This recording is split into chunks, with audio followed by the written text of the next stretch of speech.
Ashnoor, how old were you when you first faced the camera? 4.5. 4.5. Body shaming starts 3 or 4, even 2 years. If they speak too much, considered arrogant. I probably need to get different innerwears because I'm growing up, the body hair. Conversations you had with your mother? Yes, I did. There is nothing like a pear-shaped body or apple shape or watermelon. They are just fruits. But a lot of it starts mentally. A lot of trauma gets stored in your body. Be easy on yourself, be at peace. I'm assuming Bigg Boss is not one of those environments. It is a toxic place. Yeah, it is a of course. negative environment. Being on a reality show like Bigg Boss, what that does to you? The episode that happened,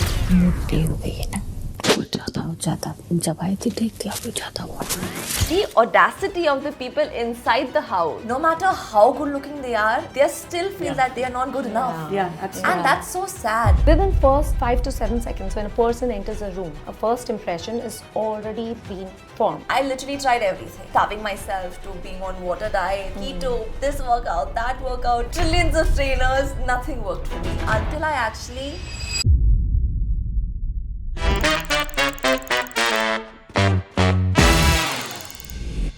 So anytime I put up a picture or a reel on social media, there are all kinds of responses.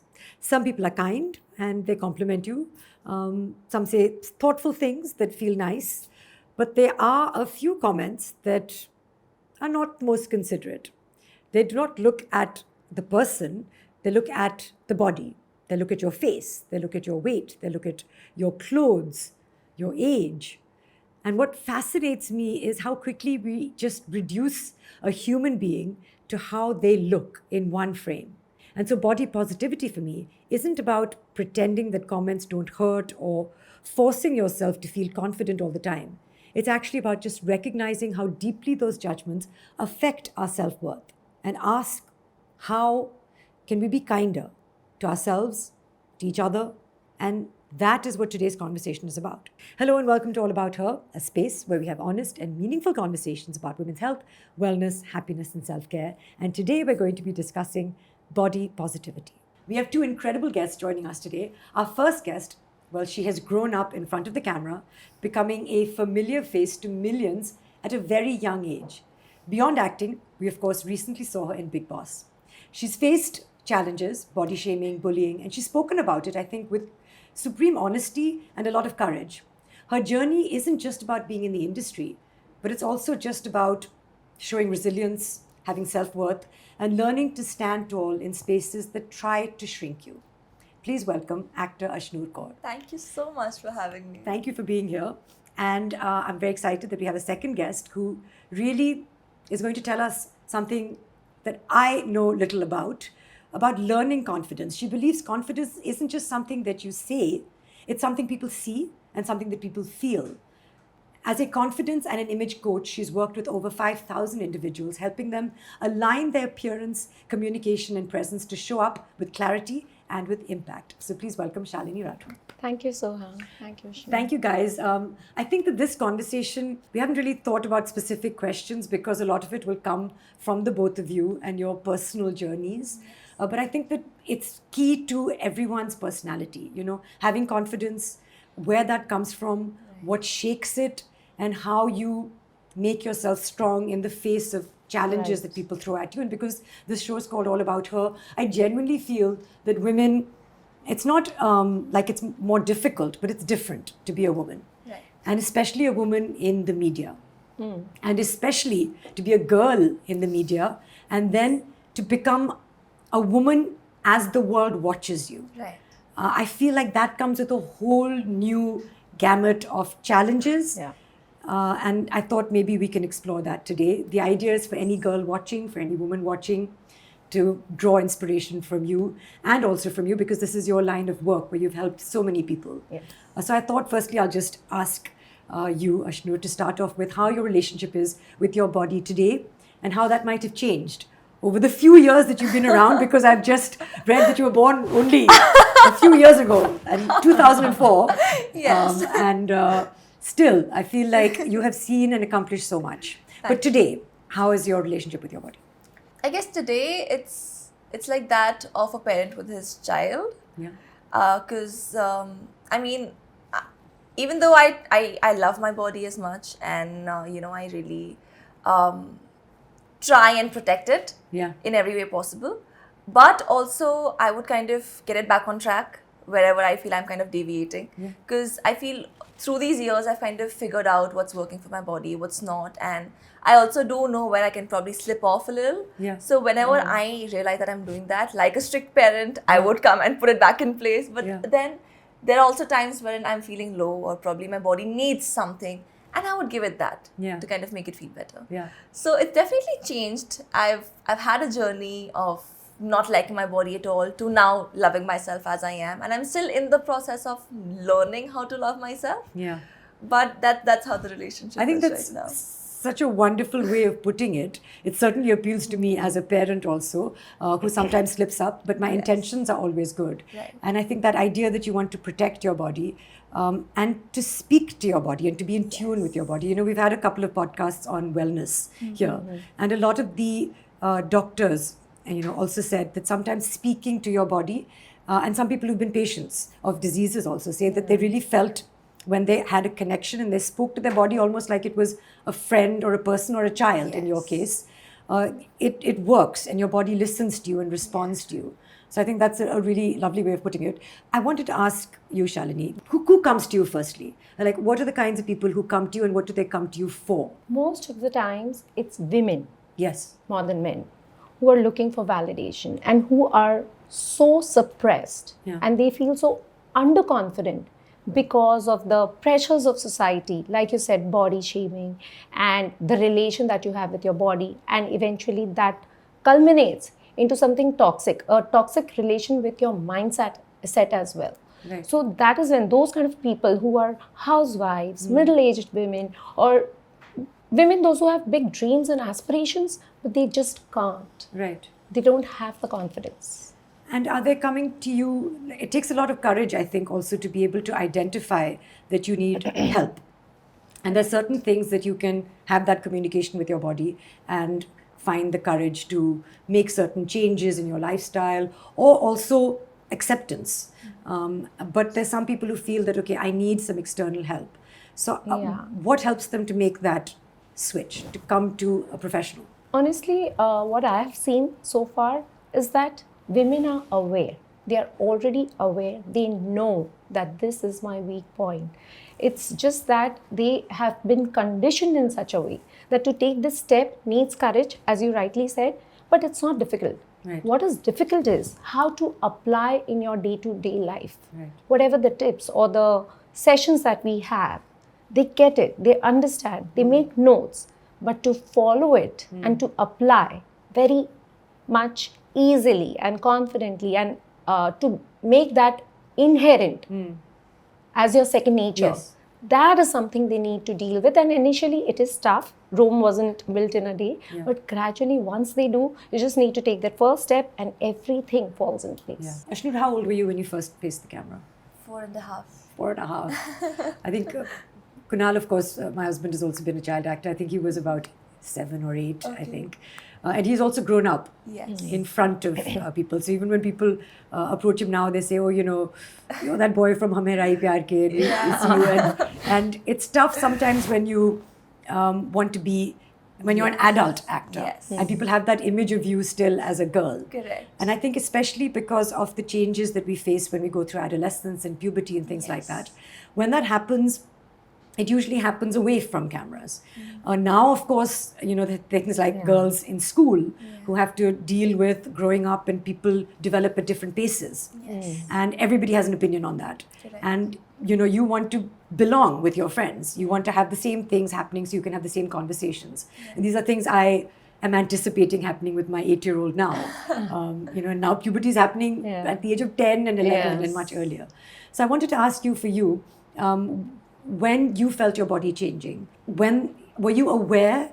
Did you feel it? And did you feel people commenting on it or responding to it? Or were you sort of just young and doing your thing? Of course, that was a very weird phase for me, I would say, honestly, because any which way during puberty, you any which way are very confused about what's happening with your body, what are the changes that are going on. And of course, along with your bodily changes, you also need to make other changes in the way you dress, your lifestyle, everything, from your undergarments to everything. So there are a lot of factors that come in together. And along with that, being in the public eye and being open to criticism was a thing that kind of put me on spot sometimes. Because of course I had my parents with me all the time. My mom would accompany me on sets every day. And that I would say was one of the biggest supports and one of the biggest plus points that I had in my journey. Because otherwise it would have been very difficult to navigate my way through. I mean, I remember the first time was when, I realized that, okay, I probably need to get different innerwears because I'm growing up. And of course, I'm on camera as well. So on camera, everything's amplified. So that was the first major starting point. Then, of course, the body hair and all of those things started coming in. But are these things, sorry to interrupt you, conversations you had with your mother? Yes, I did. And because some people find it difficult, and we've had these conversations again on the podcast. And in fact, she was the one guiding me. And that was a really good thing. And I would say, touchwood at my home, it's a very open forum for discussions. And things are very conversational. Like nothing's a taboo subject in my home.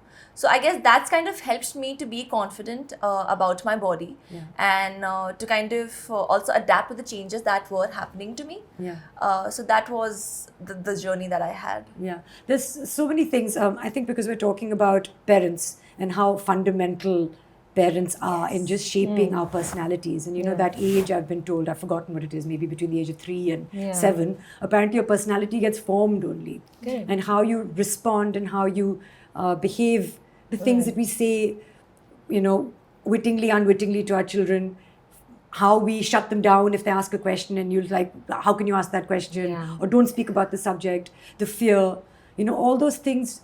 So childhood must be a very important building block for people's personalities. Of course. So, Soha, let me tell you now, many people think I was always lean, slender, but I have gone through body shaming myself. When I was 8 or 9 years old, I was about 75 kgs. And body shaming starts as soon as 3 or 4, even 2 years of age. And sometimes it's not with intent, it's just a matter of concern. For example, a mom telling her child that don't eat fried food, you might gain weight. Or just you applying some home remedy so that you look fairer. So even that is an indirect form of body shaming because the child is still grasping and absorbing that something is not sitting right. And even while growing up, those little comparisons made or those innocuous comments like, oh, she's taller to you. I thought you're the elder sister. Those some very silly remarks. And nothing intentional, but somehow the person who's going through, when he or she looks into the mirror, they're not looking at themselves. They're talking to a mirror who's judging them. So the personality changes. What happens is when you grow up, you want to soften your voice, you want to stay away from people, and you don't want to be highlighted. So that happens a lot, and that is why, it is because of our cultural conditioning maybe, and that is why we see women as softer, and if they speak too much, they are not considered confident, they're considered arrogant or intimidating.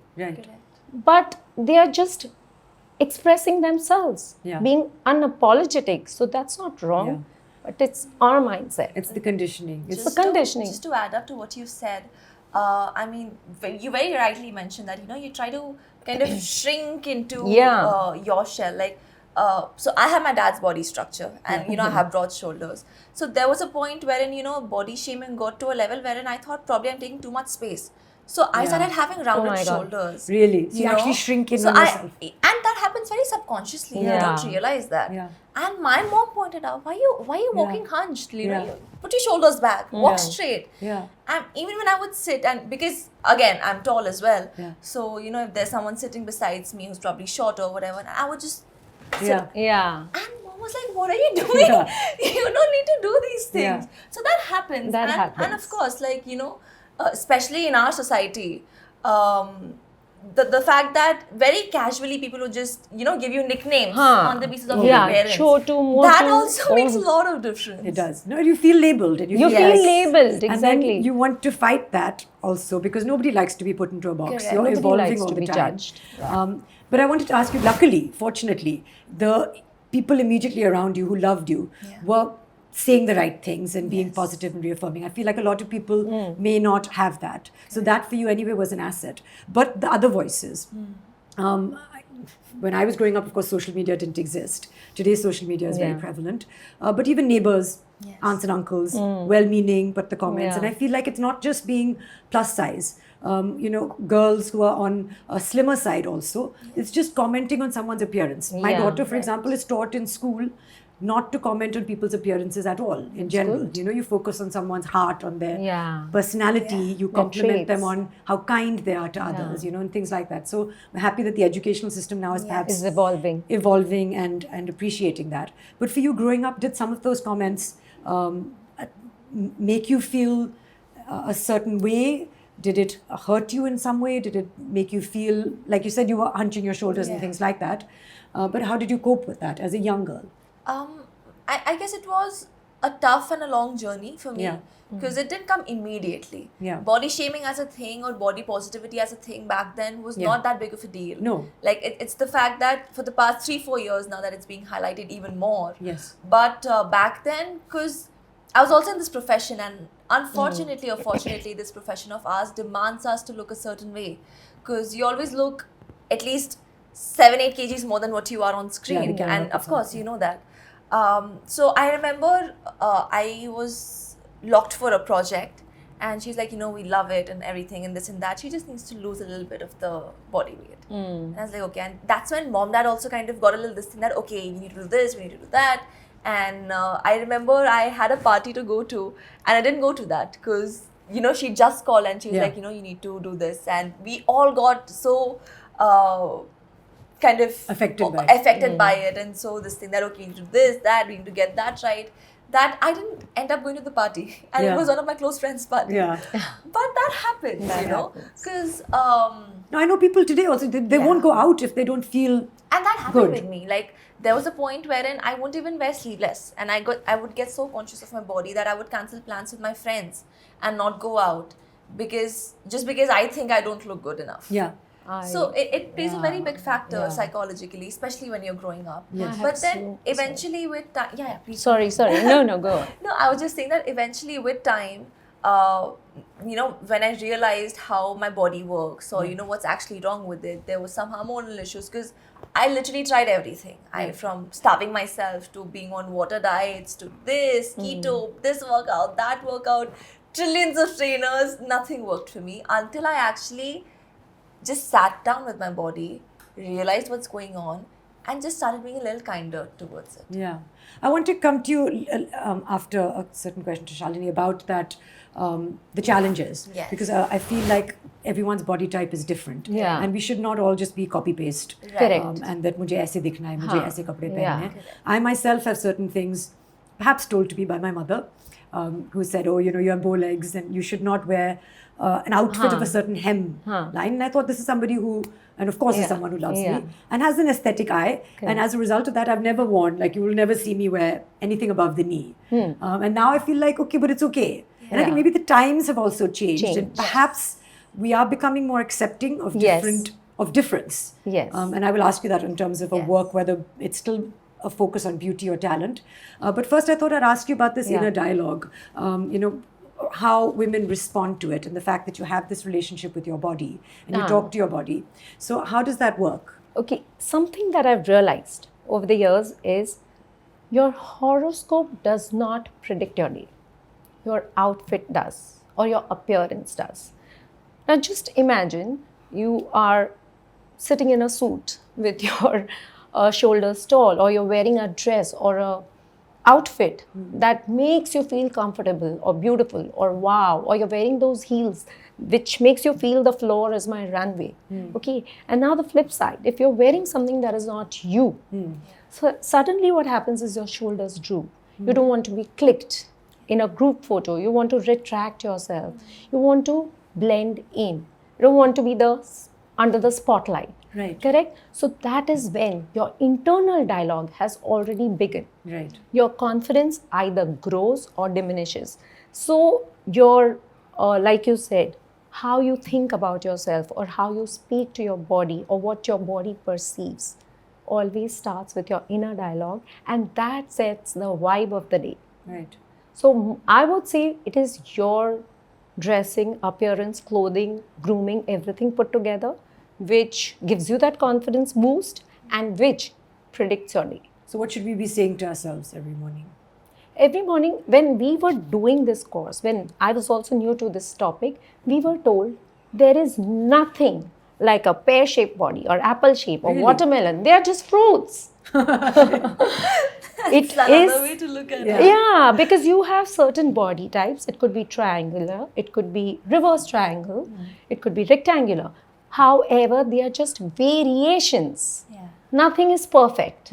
We think our glass is perfect, which is fine. That's an ideal which we should come to, but they are just variations. So at the best, what you do is enhance, accentuate your strengths, and well, you can camouflage your, I wouldn't say weaknesses, your variations. Nice. So that's what you do, and you still have plenty of options. Right. Just by not wearing a short dress, you're not cutting down a lot. Yeah. You still have 99 other options. Yeah. Yeah. Many things that I wanted to talk about, and I'm trying to put them in order. I think if we start with the challenges for you, we just had a podcast also on nutrition and on hormones and how on weight loss also. And if you give the same diet to two people, the same food, or you give the same weight loss regimen to them, their bodies will respond differently to it. And a lot of people feel like, oh, there's somebody who's not losing weight is doing something wrong. And they're not doing it correctly, or they're not eating correctly. And that doesn't mean that they're eating too much, but they're not eating the right nutritional foods, or they're not exercising enough. And now I think for most people, there's some awareness that that's not the case. You've referred to hormonal imbalance, which is something that I am experiencing now. So I understand where certain, like my body is changing, there's abdominal weight gain, it happens in your 40s. I understand where that's coming from. So for you, how did you see that hormonal imbalance play out with your body? As I just mentioned, that I tried almost everything. Yeah. A lot of trainings, a lot of diets, nothing was working. But were you doing it in a sort of kind and responsible way, or but at some point did you I push was actually yourself being too very much? brutal. Really? I was being very brutal to myself. Like there have been times I've almost fainted on the set. Because you're not Because eating enough. I wasn't eating and I was still working. Yeah. And as actors, it's a demanding job for us, working in the sun, no matter what, you just have to give your best. And then someone actually pointed out that, you've been trying so many things, but there's something wrong internally. So Who get was this your person? blood. Like a friend? Like I guess it was a co-actor. Okay. So she asked me to get my blood work done. Everything was normal, no thyroid, nothing. Then someone again told us that, okay, it might be your hormone, just consult this doctor. And I did. And then I got to know that, there's something wrong with my hormones, which is why my weight has been stagnant. And also the fact that it's now that, I kind of got to know my body. And I also feel, of course, hormonal thing is a big part of your weight stagnation or whatever. But a lot of it starts mentally. Yeah. Like I feel a lot of trauma gets stored in your body. Not that I have a trauma or something, touch wood, but stress, like a lot of stress, a lot of fear, and anxiety. Anxiety. Like the fat layer around your body is the body's mechanism of actually protecting itself. Yeah. True. So until it does not feel safe enough, it would not shed. Right. So you also have to, be easy on yourself, meditate, be at peace, be clear mentally. Yes. And that's when your body will start to ease out and respond. Yeah. I'm assuming Bigg Boss is not one of those environments. I gained all my weight back, Sohadi. Like literally, I lost 9 kgs before entering the house. I gained all of it back. Like towards the last few weeks, I actually started feeling anxious because it is a toxic place. Yeah, it is a of negative course. environment. And I was the youngest. I've never been away from my parents. Yeah. And this was the first time, and that too in an extreme environment like that. Yeah. So of course it was very And tough. you have no control over what you're eating, Yes. when you're eating, how much you're You sleeping. don't know the time, you don't know anything. So those are building blocks to Yes. being fit and well. Correct. So your body Went for a toss. Yeah. Went for a toss, definitely. You would have met so many people. Yes. And you would have formed impressions of them. People formed impressions of you. And then, I don't know, when I went to college, I met a lot of people and I thought, oh, this is the person I want to be friends with. And then for the rest of the 3 years, I was like, this is not the person I want to be friends with. Abhi iska kaise chudau main? So, and we talked about the stress. What I thought is that, which is different, because being on a reality show like Bigg Boss is different to being on screen and growing up on screen. Because again, as a woman, when you're growing up in the media, and people have an opinion on you and people have negative things to say, which everybody does. It's different when somebody criticizes you anonymously, like trolling, and then it's different when someone criticizes you on a platform like this, and also the presentation of yourself, because you're not hiding behind makeup, you're not giving your, like, I'm always giving my most flattering angles on Instagram, everybody knows that, even now I am, so you can't hide, there's no AI, there's no filter, there's no aesthetics to it. Yeah, and there's camera from every angle. Exactly. So you don't have one best angle. You're vulnerable. Yes. So I think people don't really understand how that can make you feel. Yes. So I wanted to ask you a little bit about that experience, it being different to just being on camera, being on a reality show like Bigg Boss. What that does to you? No, it was very different.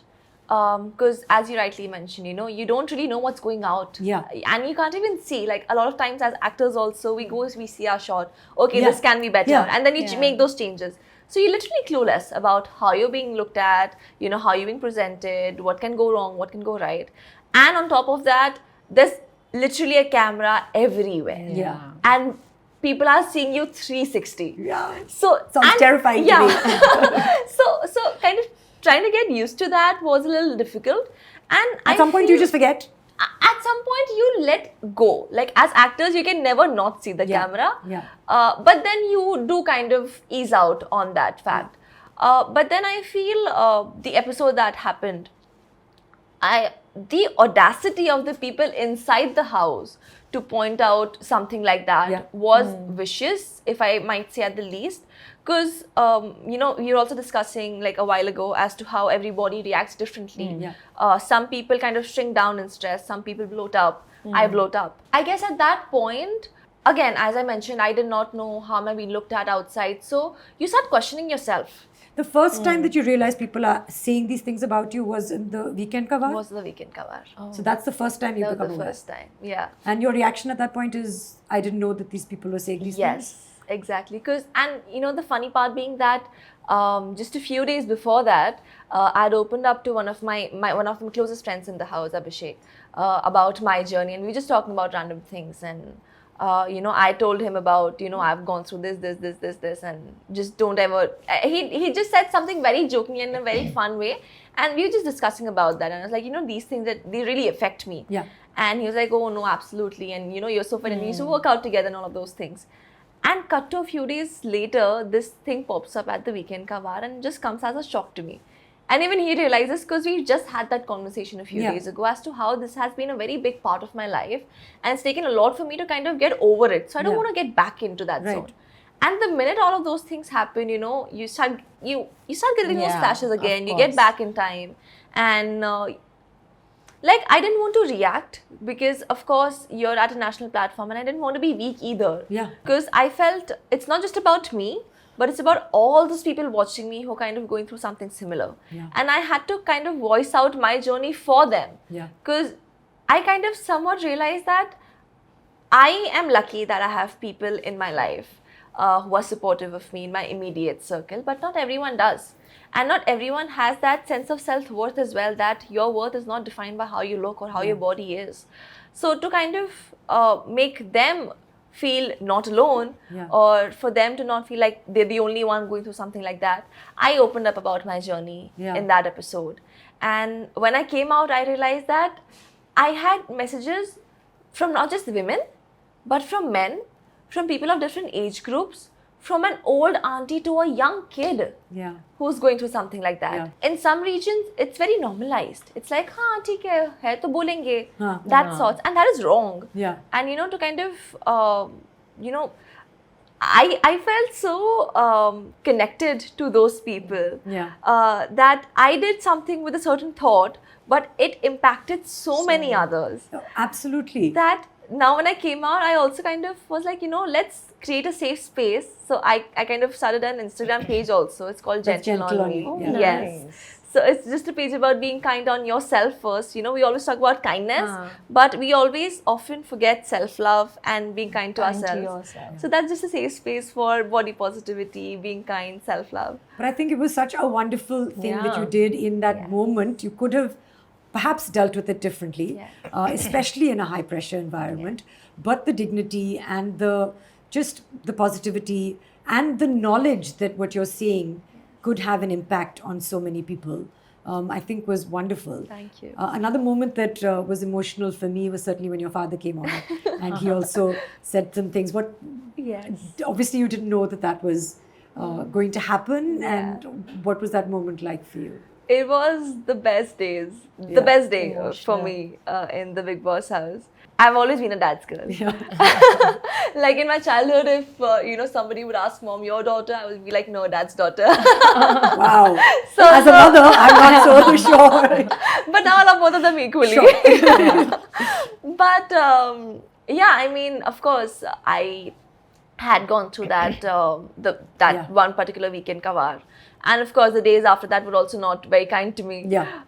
So the entire journey was very tough on me mentally. And I'm a person who finds it really difficult to emotionally open up to anyone. Yeah. Like I just cannot. And it's my dad for me. Like it's really hard for me to cry. Yeah. I usually do not even cry in front of my mom, Really. Oh, but I can cry in front of my dad. wow. So that's the kind of relationship I share with him, and he just gets me. Yeah. Like emotionally, a lot of times, majorly people are attached to their mothers emotionally. Even I am, but with my dad, it's just something different. Like it's like I don't need to say. He knows what I'm feeling, and he knows the right thing to say Yeah. to make me feel better. That I feel is very important. It's very important. So when dad came in the house, of course, I was really emotional and all of that stuff.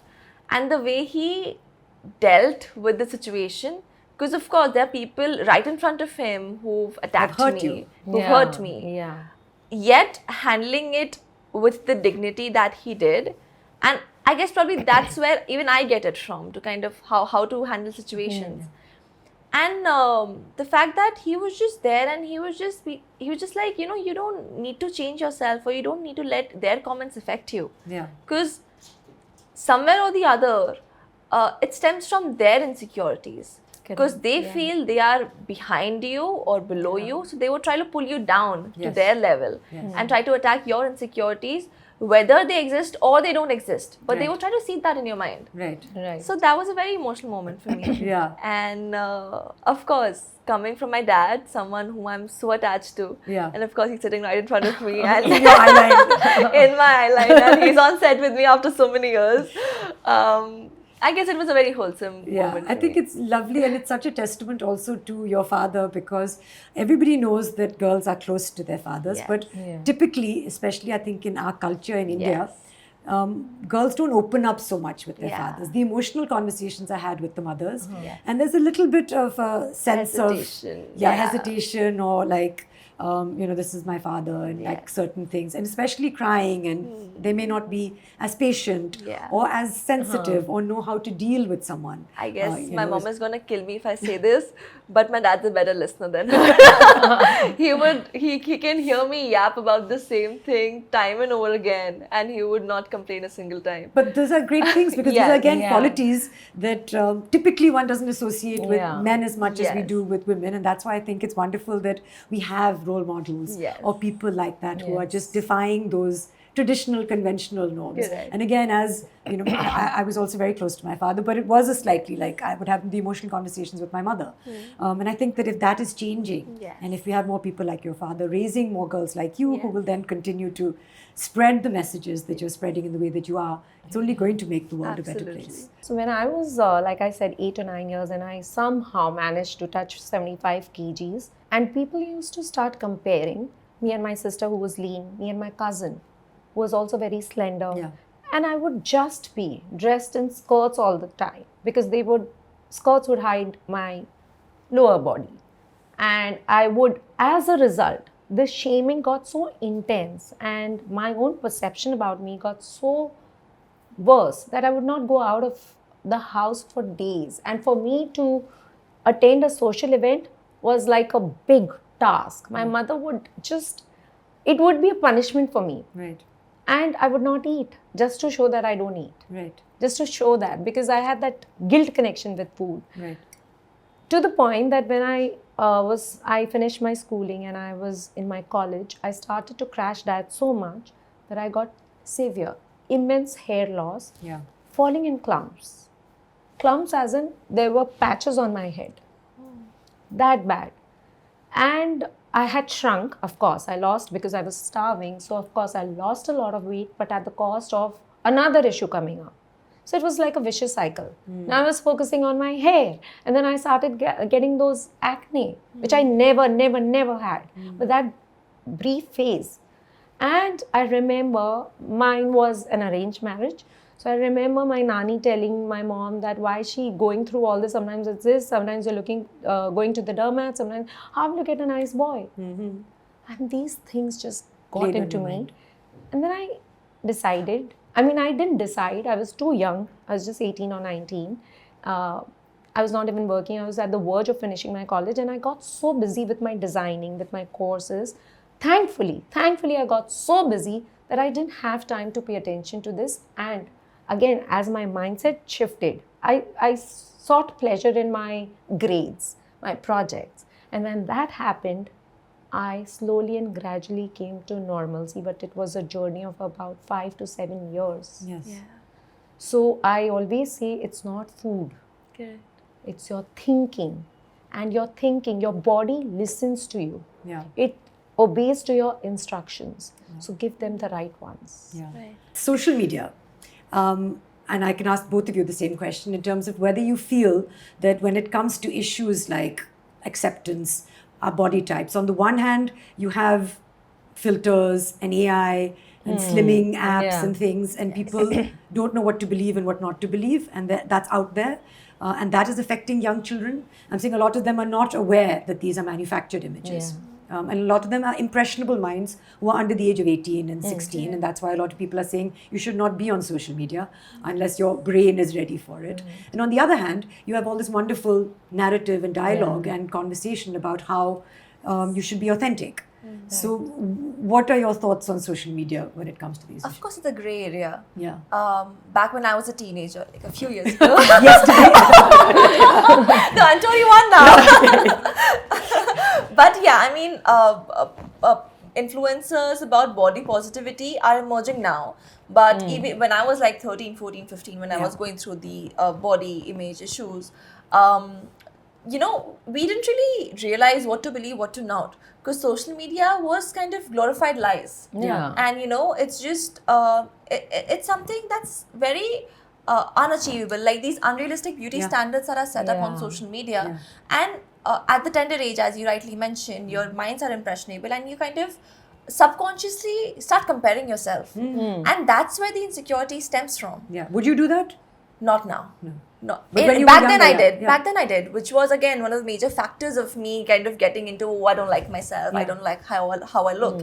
But now, because I feel a lot of people are also going through similar things on social media. Yeah. No matter how good looking they still feel that they are not good enough. Yeah, absolutely. And that's so sad. Yeah. And I'm so happy for all these, body positivity influencers who are coming in and actually showing that you don't look like that every day. Exactly. And you don't wake up like this. Right. Nobody wakes up like that. Yeah. That's the biggest lie that happens on social Yeah. media. And I'm just really glad that now it's a more open forum for discussion. Yes. And even if, initially there used to be a lot of comments on bodies. But now, if there's one or two, there are people shut 10 it down. other people coming and replying to that Oh comment. my God. So I'm so happy seeing. I'm still getting goosebumps Yeah. as I say it. I feel you there. Yeah. Like that's such a positive change that's come Imagine. in. So you don't even, you're like, it's not a battle that you have to take on because Yes. you've got an army of people there Yes. who are shutting those comments down. Yeah. Right. I wanted to ask you, Shalini, because of social media for Yeah, you yeah. and the people that you see. Yeah. Do they talk about that? Do you feel that it's like the prevalence of social media and the images out there are a part of why they feel insecurities or lack of course. confidence? Of course. And how do you help them insulate themselves?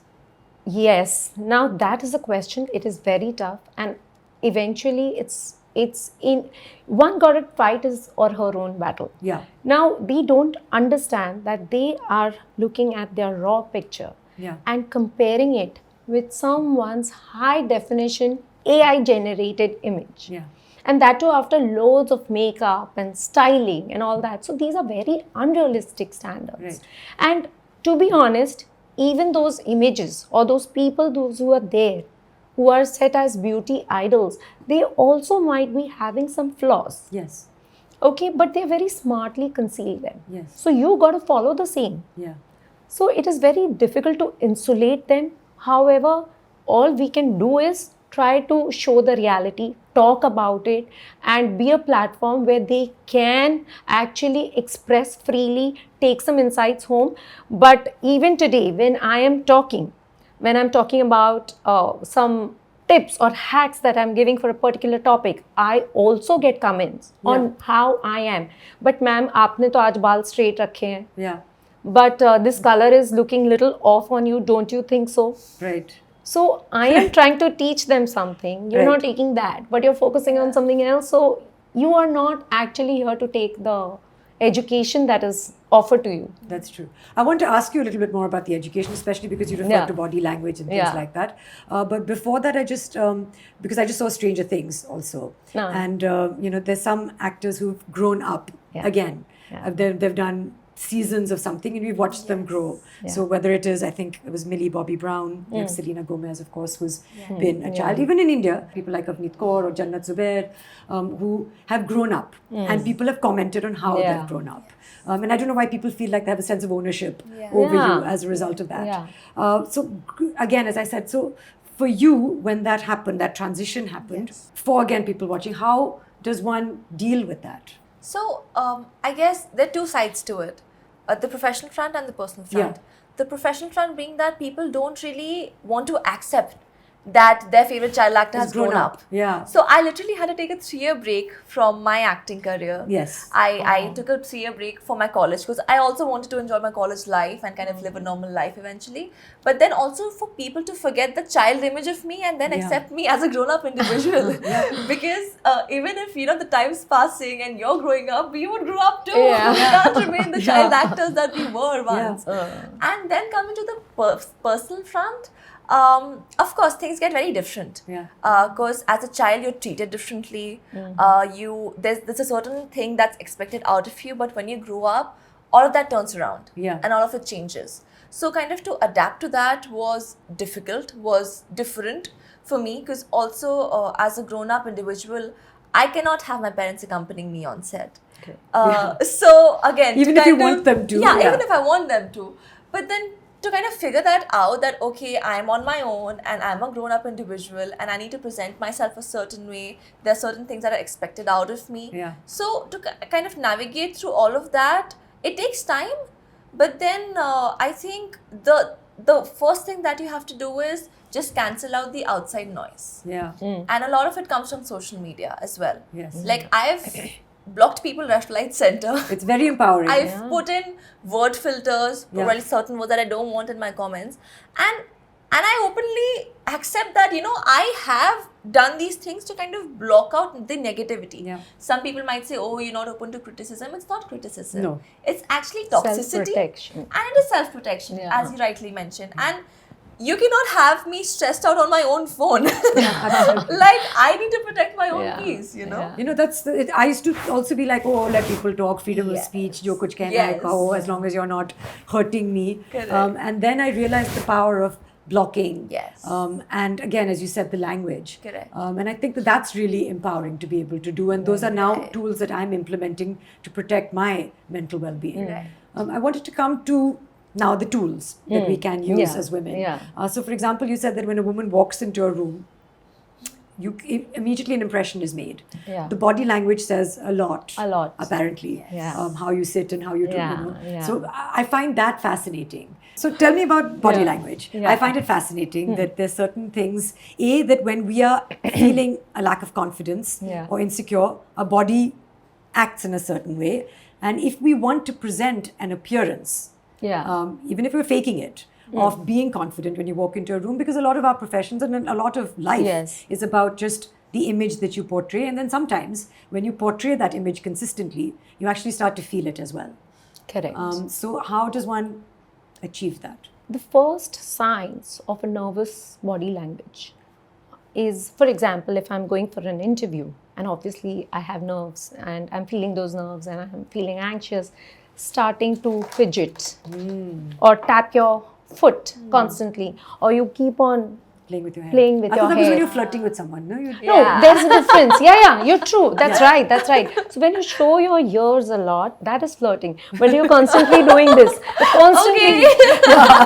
No, you're right there.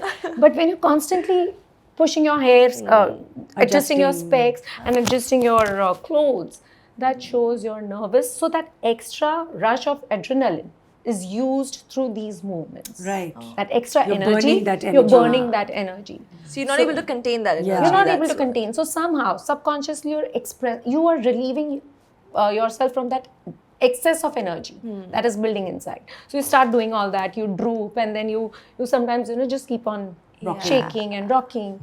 So that shows. So as I had said, within first 5 to 7 seconds, when a person enters a room, a judgment or an impression, a first impression is already been formed without even speaking a word. Right. And basis on how you come, you will be judged. Your age, your character, your personality traits, even your finances, whether you're trustworthy or not. Even though you've not even said a hi yet, but your body language speaks before you. What is trustworthy body language? So when you walk confidently and you're smiling, so I will think she's a confident woman. She must be able to do her work correctly. I trust her. But if I come in a rushed manner, I'm not calm, that shows anxiety. I am not comfortable, I'm rushing here and there. That will show she is not so credible. Well, I don't think I can give her a chance. Right. So the trust factor is also there. Within 5 to 7 seconds, all of this is being judged. I think also when you talk and you show your palms is when people perceive you saying the truth, right? Something. It's like when you're actually like this. I guess something like when you're So actually when you showing. are- So Okay. you're revealing. read that I have nothing to somewhere. hide. Your body language, your hand gestures, and your facial expressions do all the talking, even when you're verbally. Saying something else. No, you're verbally locked. You're not speaking at all. So when, like you said, open arms or open palms, rather, when you're showing this shows openness. Right. That I'm ready to engage with you. I'm talking. But when you do this, palms down, I'm talking, but I am in control. I'm not open to. I am dominant over you. Interesting. Okay? And even when you're moving your hand gestures a little bit, when you're talking to someone, use your hands because visually people learn faster. If I'm just sitting and answering your questions like that, it will sound monotonous, and after a while you will get bored and you'll say, but I cannot be flying. Sorry, my mom used to teach me my dialogues like that back when I was a kid. That with every gesture, hum wahan gaye, fir aaye. Yeah, because Actually, it that stays in is your memory. because we are all 75 to 85% of us are visual learners. Right. If you see a small child, Yeah, I see Or- one every day. no, but she can speak. Yes, she can. A Yes. toddler. I'm talking about a toddler. yeah. When they don't know your language, but they see you and Yeah. learn. When you're watching a Korean movie, okay, you don't read the subtitles, you'll still understand. Yeah. Why? Yeah. Because you're visually learning. Yeah. So visual is important. You move your hands a little bit, but not fly them off in the air so that it's distracting. Right.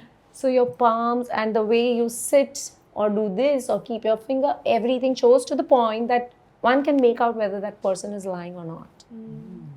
So even when you are anxious or you're lying or something is not right, it shows on your face. Eye contact is good, but not too much eye contact.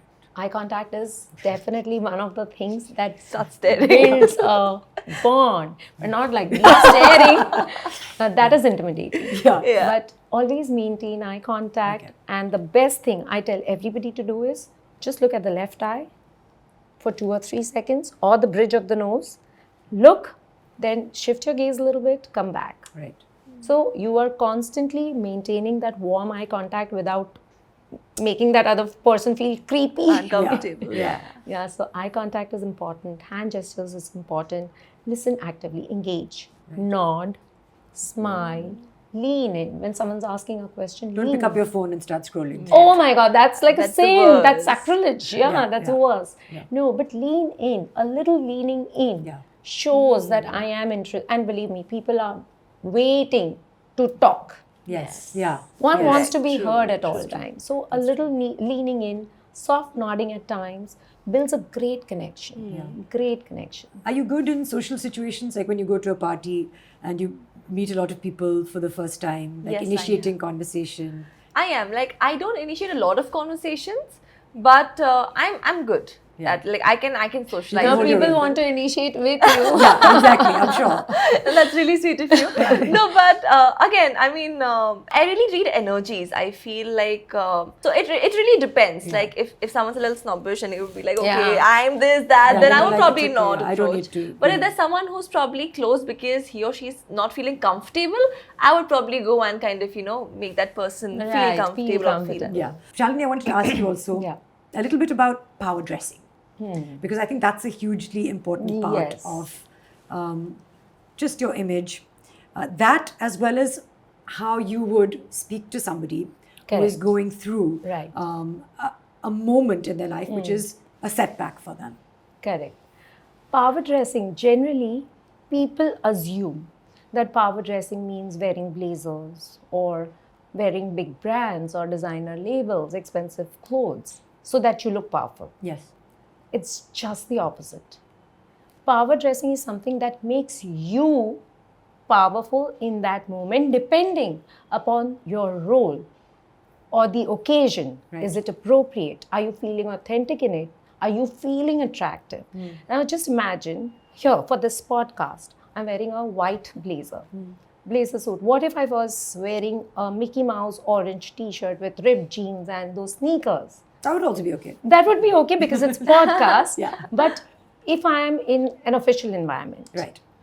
people would not take me seriously. Same person, same knowledge. Although I just want to say that that's how like a lot of actors and a lot of designers Yes. are doing things No, like now that. that's a fact. No, but just But you're because talking about that's corporate. Are you talking I'm on a talking about the corporate corporate. setting? That's a creative industry. yes. There you have the creative To be Liberty, license, correct, liberty. yeah. You can. In fact, that would appear cool Yes, because yes. you belong. You want to show creativity Yes. there.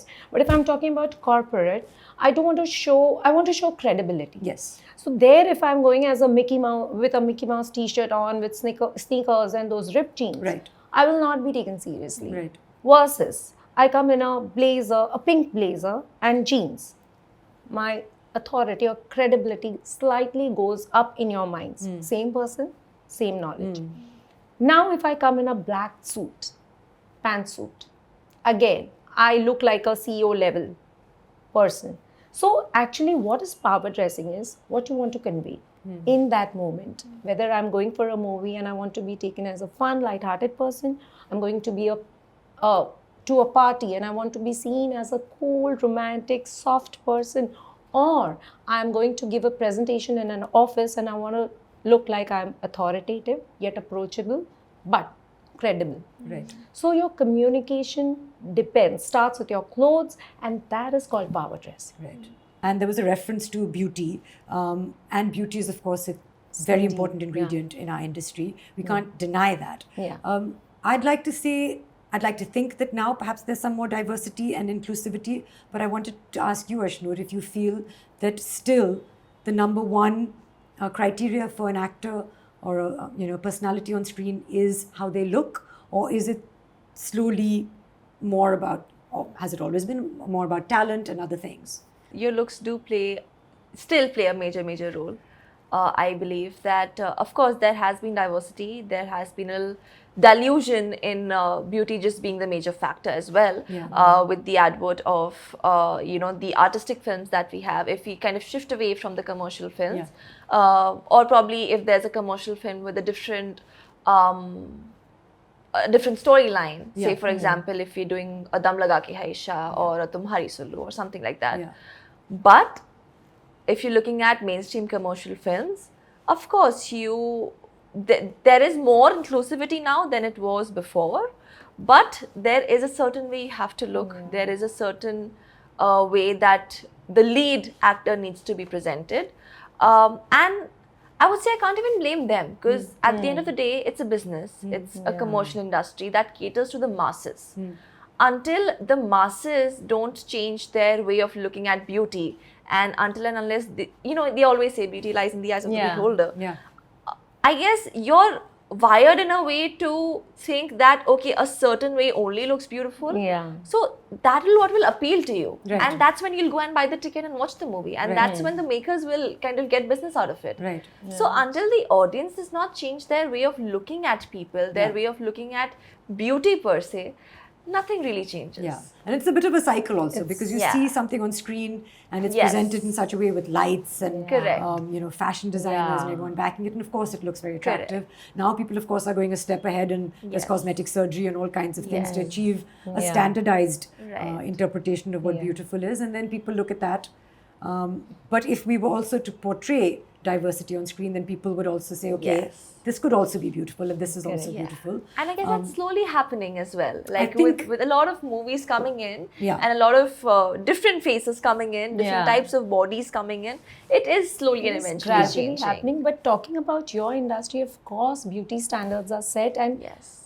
they need to be met many a times. But Soha, it is now such that these beauty biases exist everywhere. Yeah, everywhere. Right. Everywhere.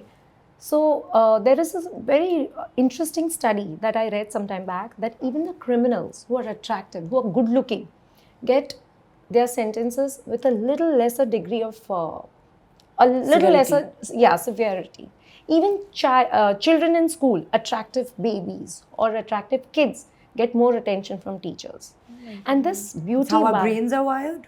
how our brains are wired from ages. Right. Ages.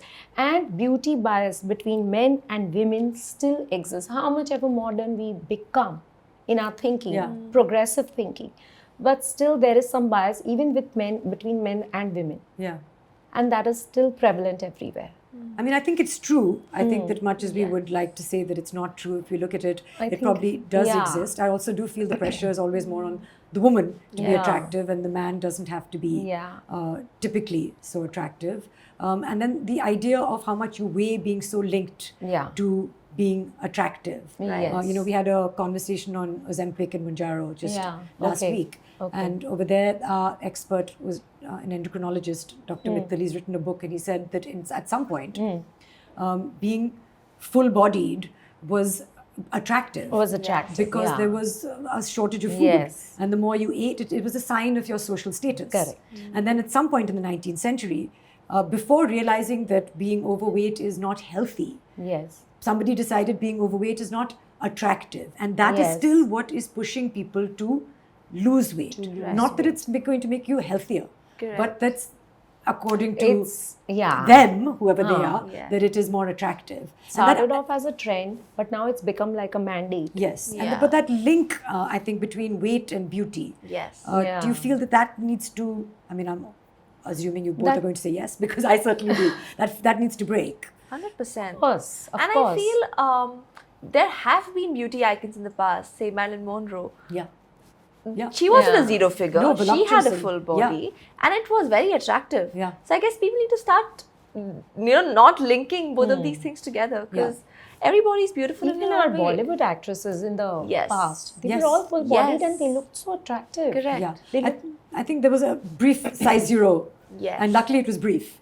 And it came in, Yes. and then a lot of people actually were quite impacted by that. And They're still impacted. Really, but I feel like at least size zero is no longer something that But I is just desirable. think that this lean body thing just started. It's a very modern thing, I believe, because Yes. if you look at our sculptures, or if you look at these Greek, statues, they're all full body. Exactly. They're not very lean. They're not a zero figure frame. Yeah. But to the point, I was traveling to Japan. 2 months back, I had gone to Japan, and there I saw two women.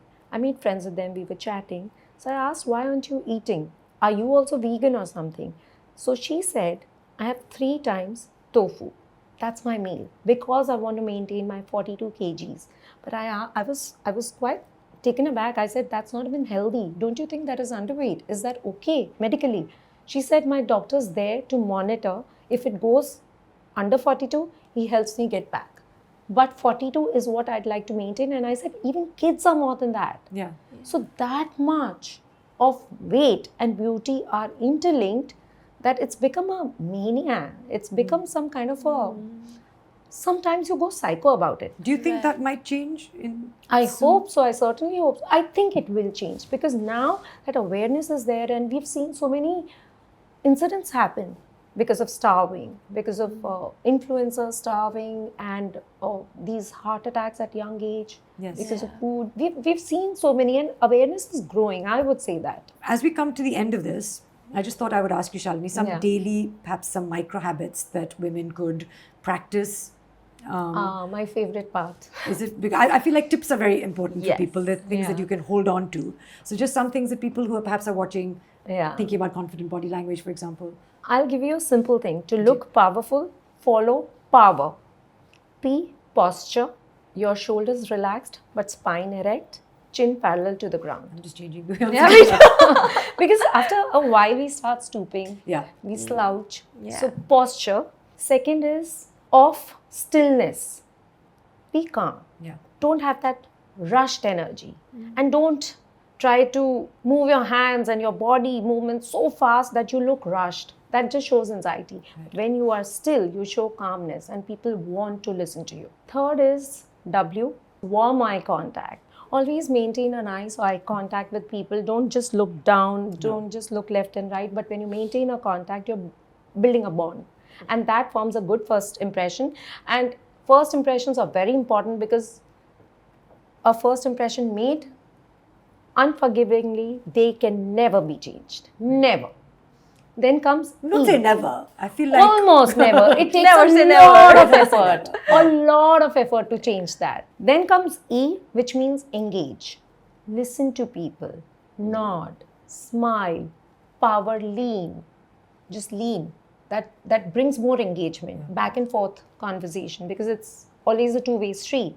And last is reflect, which means sometimes your mirror neurons act up. You mirror someone.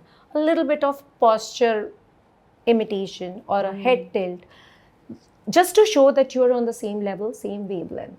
Not like you want to ape or mimic someone, but that mirroring shows that we are on the same page, connection subliminally, subconsciously. So power is very important if you want to appear powerful. And besides that, my favorite thing is the 4 P's. One is power dressing.